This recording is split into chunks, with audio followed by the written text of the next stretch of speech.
Dan के पिछले episode में हमने देखा था यहाँ पर ओकारुन जो होता है बीच में आ जाता है मोमो को बचाने के लिए, जिसकी वजह से यहाँ पर इविल आई और ओकारुन का क्लैश होता है। ये चीज देखकर यहाँ पर इविल आई का दिमाग खराब हो जाता है और वो अपना स्पिरिट बॉल रेडी करके ओकारुन के ऊपर हमला कर देता है। लेकिन यहाँ पर ओकारुन जो होता है मोमो को उठाकर वहां से भागने लग जाता है। यहाँ पर मैं फाइट तो एक्सप्लेन नहीं करने वाला हूँ, लेकिन इतना बता सकता हूँ कि इविल आई जो है ब्लू लॉक से भी अच्छा फुटबॉल खेल रहा है। यहाँ पर इतने में ओकारुन जो होता है यहाँ पर मोमो को उठाकर ऊपर की ओर बढ़ जाता है और इविल आई से छुटकारा पा लेता है। जैसे ये लोग ऊपर आते हैं यहाँ पर मंगोलियन डेथवर्म अपना पॉइजन रिलीज करते रहता है, जिसको देखकर ये लोग बीच में ही रुक जाते हैं। तो यहाँ पर ओकारुन जो होता है मोमो को समझाते हुए बोलते रहता है अगर हम यहाँ से जल्दी नहीं निकलेंगे तो हमारा खेल खत्म हो जाएगा यहाँ पर उस पॉइजन की वजह से। ये बात सुनकर यहाँ पर मोमो ओकारुन से पूछती कि आखिर हम यहाँ से कैसे निकलेंगे, हमारा जो एग्जिट है वो तो बहुत ऊपर है हमसे, और ऊपर से हम इस वॉर्म से कैसे लिपटेंगे आखिर। जिसको सुनकर यहाँ पर ओकारुन बोलता है कि जो मंगोलियन डेथवर्म है वो बिल्कुल वायरस जैसे हैं, अगर ये लोग सनलाइट के कांटेक्ट में आएंगे तो ये लोग जल के खत्म हो जाते हैं क्योंकि इनके अंदर यूवी लाइट को झेलने की शक्ति नहीं होती है। ओकारुन की बात सुनकर यहाँ पर मोमो बोलते हैं कि आखिर हम उसे कैसे सनलाइट के कांटेक्ट में लेके आएंगे। ऊपर से जीजी भी अब इविल आई के नाम का सरदर्द बन चुका है हमारे लिए।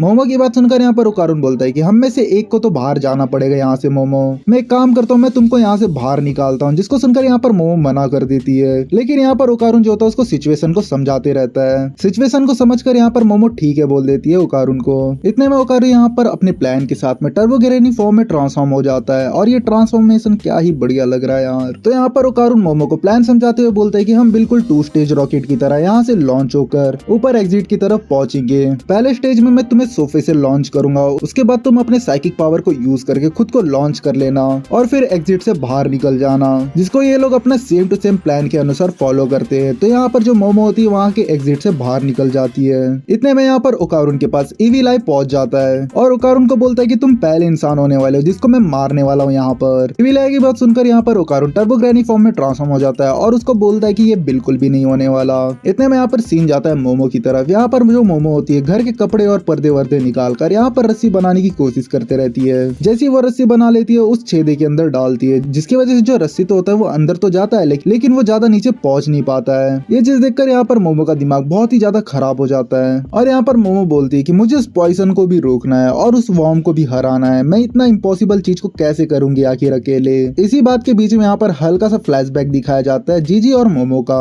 वो फ्लैशबैक को याद करके यहाँ पर मोमो को कुछ आइडिया याद आ जाता है और इस फ्लैशबैक के बारे में हम आगे बात करने वाले हैं वीडियो पे। तो यहाँ पर जो मोमो होती है घर का जो गैस होता है उसको ऑन करके वहाँ पर आग लगा देती है, जिसकी वजह से घर पूरा जलने लगता है। तो इतने में सीन वापस से यहाँ पर इविल आई और ओकारुन की तरफ जाते रहता है। यहाँ पर ये दोनों मिलकर 1v1 फुटबॉल खेलते रहते हैं साथ में। और यहाँ पर भी मैं फाइट एक्सप्लेन नहीं करने वाला, मैं यहाँ पर सिंपल से एक बात बताना चाहता हूँ। पावर लेवल के हिसाब से देखा जाए तो यहाँ पर जो इविल आई है वो बहुत ही ज्यादा पावरफुल है, लेकिन यहाँ पर इविल आई के पास बस एक्सपीरियंस की कमी है क्योंकि इविल आई जो था वो एक बच्चा ही था आखिर। भले ही वो उसको जीजी की बॉडी मिल गई हो, लेकिन वो फिर भी अपना पोटेंशियल को अनलॉक नहीं किया है अभी तक। लेकिन फिर भी यहाँ पर वो ओकारुन की तगड़ी धुलाई करता है। तो यहाँ पर फिर वो ओकारुन को भागता हुआ देखकर एक चेम्बर क्रिएट कर देता है, जिसके अंदर वो ओकारुन को कैद कर लेता है और उस चेम्बर के अंदर घुस के वो तगड़ा धुलाई करना चालू कर देता है ओकारुन की वापस से।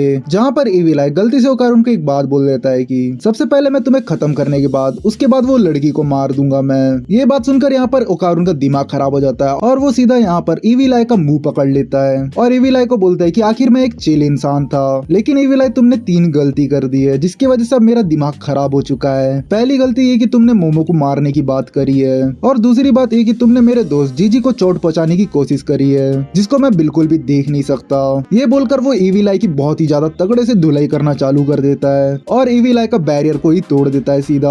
और यहाँ पर हम देखते हैं जो इविल आई होता है वो नॉकआउट हो जाता है। उसके बाद यहाँ पर ओकारुन फुल पोज में बोलता है कि तीसरी गलती तुम्हारी इविल आई ये थी कि तुमने मेरा दिमाग खराब करके मुझे गुस्सा दिलाया है। ये बात बोलने के बाद यहाँ पर ओकारुन बेहोश हो जाता है क्योंकि ओकारुन जो है 2 बार ऑल आउट जा चुका है, इसी की वजह से उसका पावर लेवल अभी कम हो चुका है। इतने में सीन जाता है यहाँ पर थोड़े टाइम बाद, जहाँ पर ओकारुन जो होता है वापस से उड़ जाता है, लेकिन उसके ऊपर जो पॉइजन का असर होता है वो धीरे धीरे चढ़ने लगता है। तो यहाँ पर जो ओकारुन होता है इविल आई को उठाकर वहाँ से घसीटते हुए ऊपर की तरफ लेके जाते रहता है। इतने में यहाँ पर उसे लूफी की आवाज सुनाई देती है, जहाँ पर हम देखते हैं जो अपनी टर्बोग्रैनी है वो उस ग्लू के अंदर फंसी हुई होती है और वो चिल्लाते रहती है हेल्प के लिए। ये चीज सुनकर यहाँ पर ओकारुन जो होता है यहाँ पर टर्बोग्रैनी को बचाने के लिए आता है। ओकारुन को देखकर यहाँ पर जो टर्बोग्रैनी होती है वो इमोशनल हो जाती है और ओकारुन को बोलती है कि जल्दी मुझे बचाओ ओकारुन। तो यहाँ पर ओकारुन जो होता है टर्बोग्रैनी को वहां से खींचने लगता है, लेकिन यहाँ पर जो टर्बोग्रैनी होती है उसको बोलती है कि बेटा गिरना मत, प्लीज गिरना मत। तो यहाँ पर ओकारुन जो होता है उसको निकालने की कोशिश करते रहता है। लेकिन दूसरी तरह यहाँ पर टर्बो ग्रैनी उसको फिर से बोलती रहती है कि गिरना मत ओकारुन, गिरना मत। लेकिन यहाँ पर ओकारुन जो होता है उसका बैलेंस बिगड़ने की वजह से वो सीधा नीचे गिर जाता है। तो यहाँ पर ओकारुन और टर्बो ग्रैनी दोनों वहाँ फंस के रह जाते हैं। ये चीज देखकर यहाँ पर टर्बो ग्रैनी यहाँ पर ओकारुन को बहुत ही ज्यादा गाली देने लगती है। इतने में सीन जाता है यहाँ पर मोमो की तरफ। यहाँ पर हम देखते फायर फाइटर्स आ जाते हैं उस आग को बुझाने के लिए।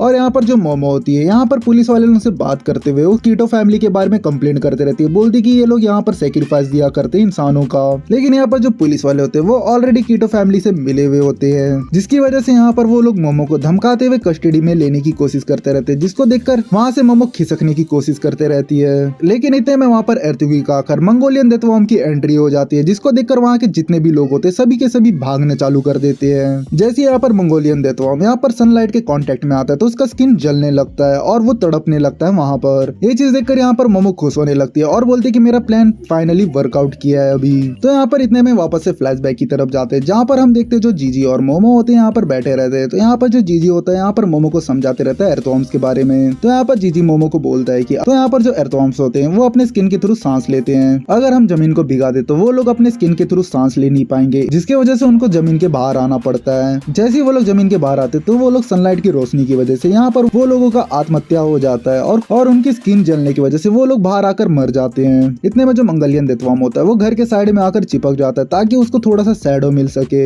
ये चीज देखकर यहाँ पर मोमो का दिमाग खराब होता है और वो सीधा यहाँ पर फायर ट्रक उठाकर सीधा अपने साइकिक पावर से उस घर के ऊपर फेंक देती है, जिसकी वजह से वो घर वापस से टूट जाता है और मंगोलियन डेथवॉर्म के ऊपर से वापस से लाइट आना चालू हो जाता है, जिसकी वजह से वो जल जल कर वहाँ पर मर जाता है। इतने मोमो उसके पास जाकर उसके ऊपर लात मारकर चेक करते रहती है कि ये मरा है कि नहीं। तो यहाँ पर मंगोलियन डेथवॉर्म होता है वापस से हिलने लग जाता है और वो उल्टी कर देता है। उस उल्टे से यहाँ पर जो कीडो फैमिली होती है वो बाहर निकलती है और मोमो को ताना मारते रहते हैं, बोलते कि तुम्हारी वजह से हमारा जो लॉर्ड सर्पेंट है वो मर चुका है अभी, इसकी जिम्मेदार तुम ही हो मोमो। जिसको सुनकर यहाँ पर मोमो बोलती है एक तो मैंने तुम्हारी जान बचाई है, ऊपर से तुम लोग मुझे ताना मार रहे हो। इतने में देखते देखते वहाँ पर एक एर्थक्वेक आता है, जिसको देखकर यहाँ पर मोमो शॉक हो जाती है और यहाँ पर हम देख पाते हैं जो वोल्केनो होता है वो ब्रस्ट होना चालू हो जाता है और उस वोल्केनो से लावा बाहर निकलना चालू हो जाता है। और इसी के साथ यहाँ पर ये एपिसोड एंड होता है। यहाँ तक वीडियो देखने के लिए थैंक यू। चलो मिलते हैं नेक्स्ट वीडियो पे।